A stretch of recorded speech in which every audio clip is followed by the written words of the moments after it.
and they are pretty heavy.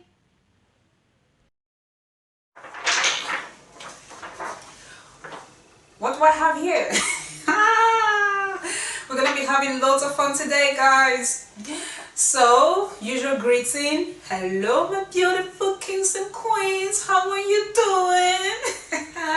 So today I'm doing my first movie commentary, and I chose a movie based on what you wanted me to do. So I posted a question on my Facebook profile, I think a couple of weeks ago, and I asked, what movie would you like me to comment on? And people were just saying Acrimony. Yes, they all wanted Acrimony by Tyler Perry, which has been rated one of the worst movies of the decade. And well, I had to sit down and watch the movie, and guess what? Yeah, I made all these notes. 4 pages of notes on Acrimony. This is gonna be mad fun, guys. So yes, let's start right away. So Acrimony is a 2018 movie by Tyler Perry, and it stars Taraji Henson and Lyric Benz. I hope I pronounced the name right. And just a quick synopsis of the movie. So Taraji is Melinda and Lyric is Robert. So Melinda and Robert meet in college. They start a relationship. Then Robert cheated on her and she went crazy, and then she has to go for a hysterectomy. And then Robert loses his scholarship. Melinda loses her mother. She inherits a lot of money, which she later uses to help Robert in school. And then they get married and they spend 18 years together. Robert still hasn't made it. Melinda has to work 2 jobs because Robert is an ex-felon, so he cannot get a job. Then they divorce, Robert makes it, and Melinda goes crazy. This is the movie, so I don't even know. I just don't want to give out everything in the synopsis because I want you to discover the movie, you know, little by little as we analyze it. I mean, I've got 4 pages, 4 beautiful pages of like written on a computer. So yeah, let's go in. So Acrimony has been described as one of the worst movies that Tyler Perry has ever made, if not the worst movie that Tyler Perry has ever made. And Tyler Perry is known to make terrible movies. Now, there's also another movie that he made recently that is on Netflix, A Fall from Grace. I will be analyzing that as well. But do I agree that Acrimony is a bad movie? Well, I will say that watch till the end and you will find out. In order to understand what this movie is really about and what it could have been done to make it better, we will analyze the characters, because a lot of times a good movie or a good story is practically the character just, you know, playing out the narrative that has been set for him or her. So what we call a character-driven plot. What do we know about Melinda? At the beginning, we realize that she has attitude. When she meets Robert for the first time, you know, they sort of like bump into each other under the rain. And in my opinion, her reaction was excessive. Like, you bumped into each other. In that case, just apologize to one another and then that's it. I don't understand why she has to go about, you know, the bitchiness and overreaction, which she still carries on to the next scene when Robert comes to apologize to her and brings some of the sheet of paper that she lost during the collision that took place. Anyway, then when they start dating, we see this switch in her personality. Like, she's revealed to be extremely caring and very generous. Then she goes crazy, like she caught Robert cheating on her with another woman, and she runs into his trailer with her car. And that is why she has to go for a heist. I can't pronounce the word. And that is why she has to go for a hysterectomy. because she is badly injured in this collision. I think I used collision right in this particular scenario. And you know that, so yeah, we got the crazy. And then we got other adjectives that Tyler Perry will use himself to describe her. Sunder. Now, I don't know what sunder is, so I'm going to be using my good old friend Google here. Split apart. So, yeah. Oh, it does make sense, you know. To put asunder means, oh gosh. This is when, you know, she and Robert divorce in the movie. And then there is bewail. She expresses regret for divorcing Robert because he later makes it and becomes super rich. Then there is deranged or deranged. Is it deranged or deranged? Deranged, sorry. Which is mad, insane. And then inexorable, which is unforgiving. And now, the particularity about Melinda's character is that we see at the beginning of the movie that she is at a counseling, and in that counseling she practically tells the story from the beginning. So the whole story is a flashback from Melinda's point of view. You get that? And when we get to the end of the movie, the therapist asks Melinda, have you ever heard of borderline personality disorder? Have you ever heard of something called... And Melinda doesn't answer. Instead, she just, you know, picks up her bag and leaves the therapist's office, and that is it. No more mention of it. Like, let me get this straight. Do people actually know what borderline personality disorder is?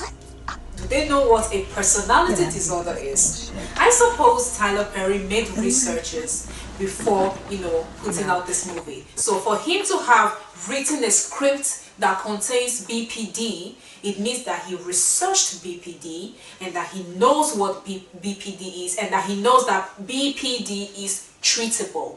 So how come you know about this and you do not actually incorporate it into the plot? This should have been what drives the plot, because if you look at it, everything that Melinda is, all the adjectives that he uses to describe Melinda actually fit a person that suffers from borderline personality disorder. And I'm gonna tell you now, what are the traits of someone who suffers from BPD?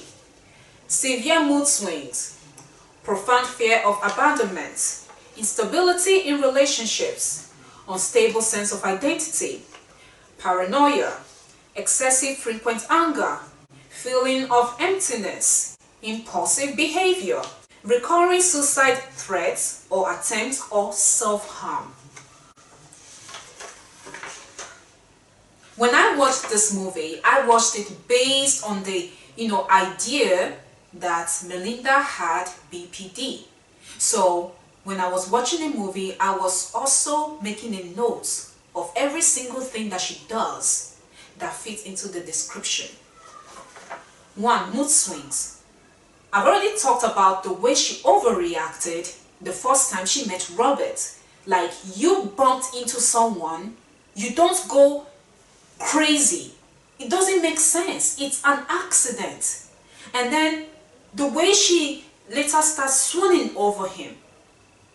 This is like a switch from one extreme to the other. Like, she hates him so much at the beginning, then she loves him so much later. Number 2, fear of abandonment. Melinda loses her mother, and the death is sudden. Like, she wasn't expecting it. She was, you know, in college, living college life, dating, being just, you know, a 20-something-year-old girl, and then all of a sudden her sisters come and tell her that mommy is dead.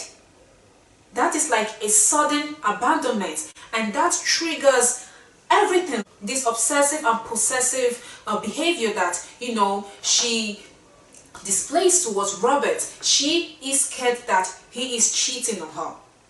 And yes, he does cheat, but Even when she hasn't caught him cheating, she's always thinking about the fact that he is going to leave her for another woman. Instability in relationships. Her sisters were her allies. We saw her, relying on her sister throughout the entire movie. Then she and Robert divorce. Then Robert becomes rich. And then she starts thinking that her sisters that have always wanted the best for her, all of a sudden are her enemies.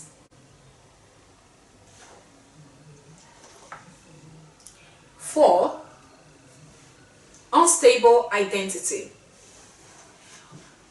Did you notice that when Robert comes to Melinda's office to apologize to her and to give her the money and the house, Melinda is still wearing her wedding ring, which means that even though she was divorced, she still didn't feel like she was divorced. She didn't know who she was.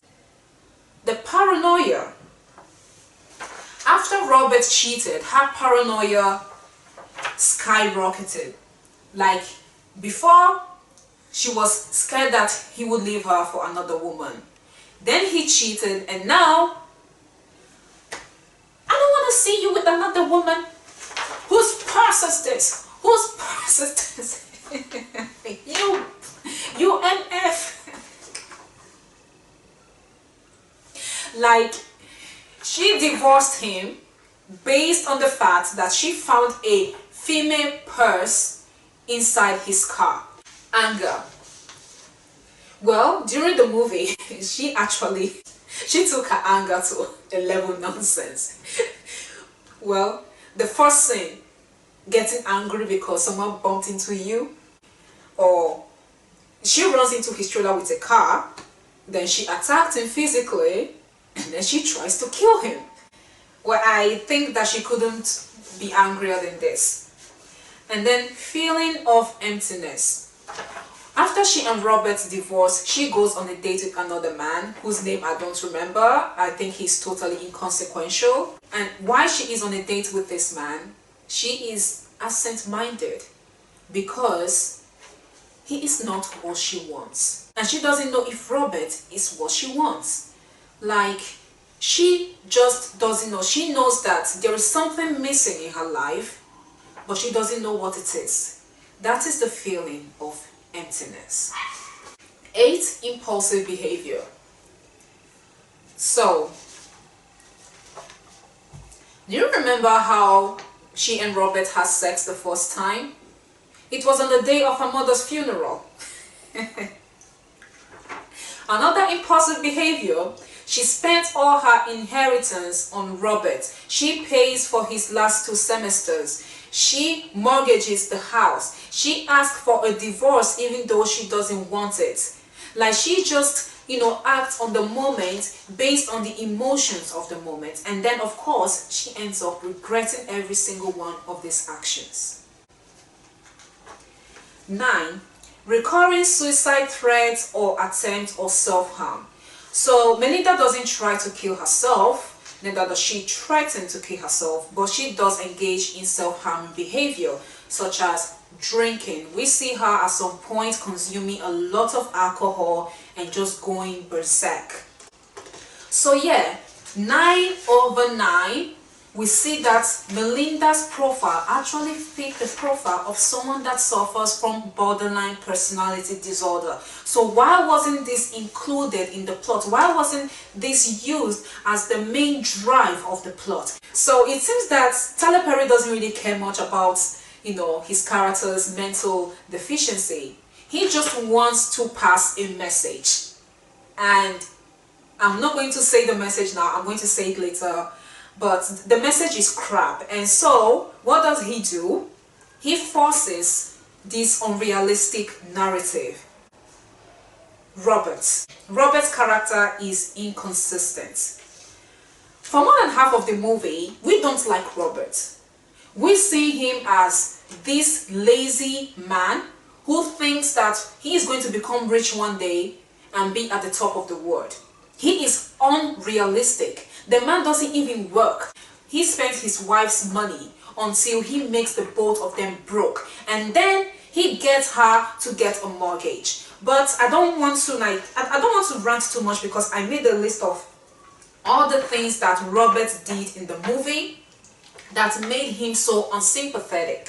So it doesn't really make sense that at the end he makes this U-turn and he becomes a hero. Tyler Perry wants to push forward the story of a character that redeems himself, but he makes the mistake of choosing the wrong character. The character that redeems herself should have been Melinda after the therapist mentions borderline personality disorder. Robert, on the other hand, is unredeemable as Robert fits into the traits of a covert narcissist. I've already done a video on narcissism, so you can find that, if you want to go through all my previous videos. And I made a list of all the things that Robert did that indicates that he is a selfish MF who thinks about himself alone and thinks that he is more important than anybody else in the world, and that his wife and anybody else just have to live to serve him and to push forward his dreams. There are 14 of them, so get ready. 1. He got close to Melinda in her most vulnerable moment, when her mother dies. He loves bomb her. He cheats on her. He tells her about his money problems, knowing full well that she had money. He doesn't have any friends or family. Do you remember when they got married? The church was empty. I understand that Melinda's sister did not come to the wedding because they weren't in support of the relationship, but where were Melinda's friends? Where were Robert's friends? And then these friends didn't appear like throughout the entire movie. It was just the two of them and Melinda's family. It's like they were the only people in the freaking world. Nobody else existed besides these 4 characters. My goodness. Tyler. He dilapidates her inheritance. He doesn't work. He hides his criminal record. He talks her into getting a mortgage on her house that had been fully paid by her mother. He watches her as she works 2 jobs. He gaslights her by accusing her of not loving him anymore. Yeah, do you remember when the sisters come over to her house to like, do you know that this house will be foreclosed? And she was like, yeah, I know. Like, oh, what are you gonna do about it? And she's like, I don't know. And he goes like, now I know you don't love me no more. You didn't even try to defend me. Like, what the fuck, motherfucker? I was so angry. Anyway, let's move on. He asks her if she wants the divorce before he makes it. And after he makes it, he moves on. He moves on with the same woman he cheated on her with at the beginning. And then he gives this woman everything that he had promised to give to Melinda. How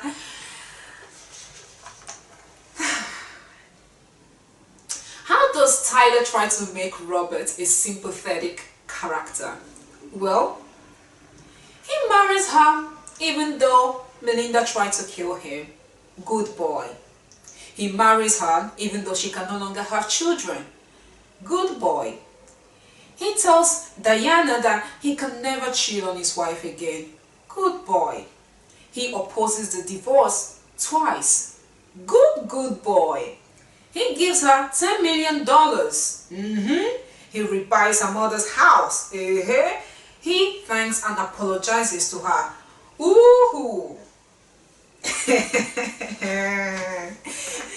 Okay, so now I'm here. What narrative did Tyler want to push? Tyler Perry intentionally forced the narrative to promote a persecuted black man and a stereotypical angry black woman. But he forgot something. He forgot that the angry black woman is a reaction to the narcissistic and misogynistic black man and to the deeply patriarchal African American community.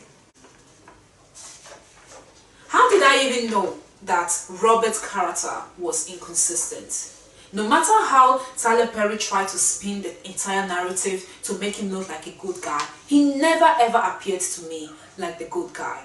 And the reason is Diana. Diana is the clue that Robert was an unredeemable narcissist. Diana represents something in the movie. She's not just a character that is there because, she's a beautiful woman. She is a symbol. She is presented as what Melinda should have been: beautiful, rich, and successful. If Melinda had never met Robert, she would have been Diana. Robert cheated with Diana the first time. Diana is the one he desires versus Melinda, who is the one he needs. Then Robert needs Diana to get to Prescott. So Melinda is the one that prays for things to happen, while Diana is the one that makes things happen. The wallet Melinda finds inside Robert's truck belongs to Diana. This is foreshadowing. Robert moves on with Diana after the divorce. Melinda is the one that is no longer needed versus Diana, the one that she should have been all along. We learn a lot about Robert through Diana's character.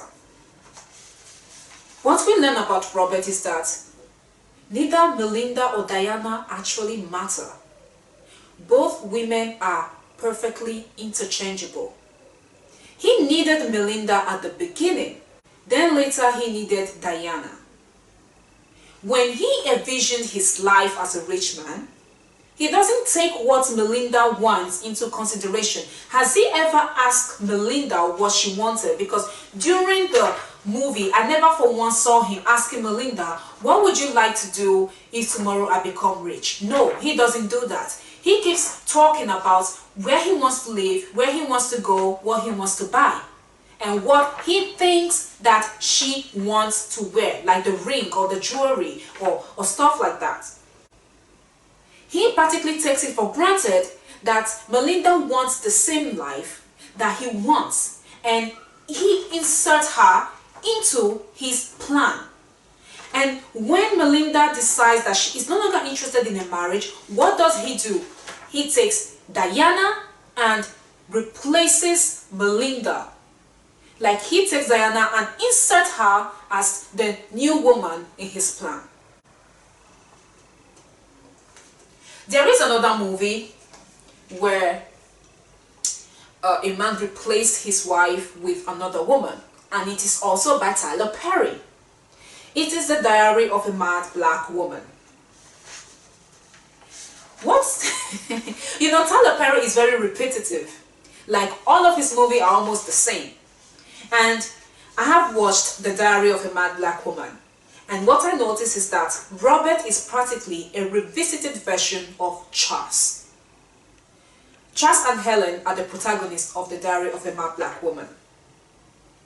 But in that movie, Charles is rewarded because he becomes rich, but then he is punished. Because, I'm going to tell you later, Robert is rewarded and also he is redeemed.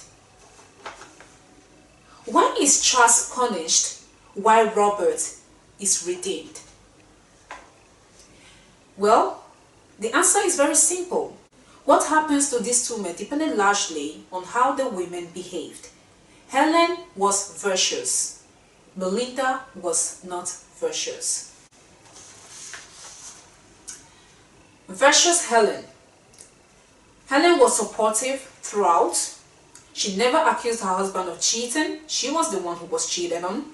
She never threatened divorce. She was the one who was thrown out. She didn't want to leave him. He threw her out.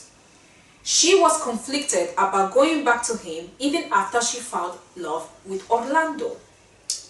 She still cared for him after he was shot. She behaved like a good Christian woman and did what a good Christian woman should do. She forgave. Melinda, on the other hand, was not virtuous. She accused Robert of cheating, nullifying years of his being faithful. She stopped being supportive when she decided to leave him, so she made life more difficult for Robert. She divorced her husband. which means that she gave up her marriage based on false accusations. Then she moved on with another man, so she became tainted. If Melinda had acted like Helen, then the narrative would have been different for her and for Robert. So, I made a quick note of how Acrimony should have proceeded. Like if Tyler Perry had, maintained the same consistency he maintained in Melinda's character with Robert, the movie would have gone entirely differently. If he had remained consistent, Robert would never ever have given Melinda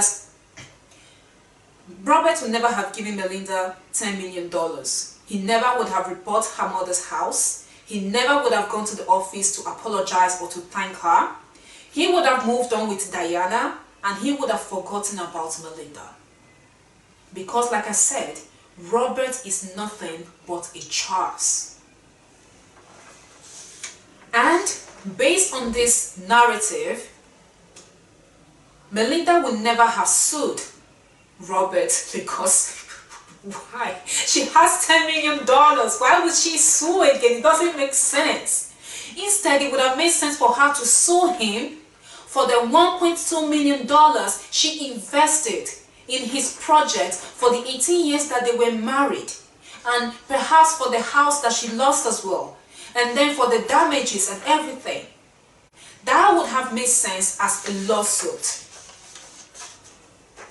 And then it would have made sense, yes, for her to, start stalking the other woman and to threaten her. Not because it's the other woman, but because it's the same woman that he cheated on her with. So her anger was justified, and as someone suffering from BPD, she would have taken it to the next level, yes, by stalking her and even sending threatening messages to her. And then it would have made sense for Diana to seek a restraining order against her, and then it would have made sense for the judge to order Melinda to go for a counseling session where she would have been diagnosed with BPD and started her treatment. Then she would have come to realize and rationalize everything that had happened in the last 18 to 20 years. This is how Acrimony should have played out. But Tyler Perry is a bad writer. He is a lazy and superficial writer, and he is also a misogynist. The thing is that Tyler Perry is a Christian. He believes that the burden of morality rests upon the woman. In Christianity, men are easily forgiven for their sins, but women are severely punished for committing those same sins. He failed to recognize Melinda's mental disorder, and then he overcompensates for Robert's shortcomings. My verdict, now this is not a movie review, this is a movie commentary, so forgive me. But I'm just giving this verdict simply because people have, torn this movie apart and they just don't think that it's redeemable in any way. But in my opinion, Acrimony had potential. The reason why it failed is because Tyler Perry sucks. And that is it for today, guys. I hope you enjoyed this first movie commentary. If there's any other movie you want me to comment on, just let me know in the comment section and I will start doing my research and then make a video on it. Perhaps I won't have to write 4 pages. But anyway, I did have much fun doing this. And yes, I can't wait to do the next one. So see you in my next video. Bye bye.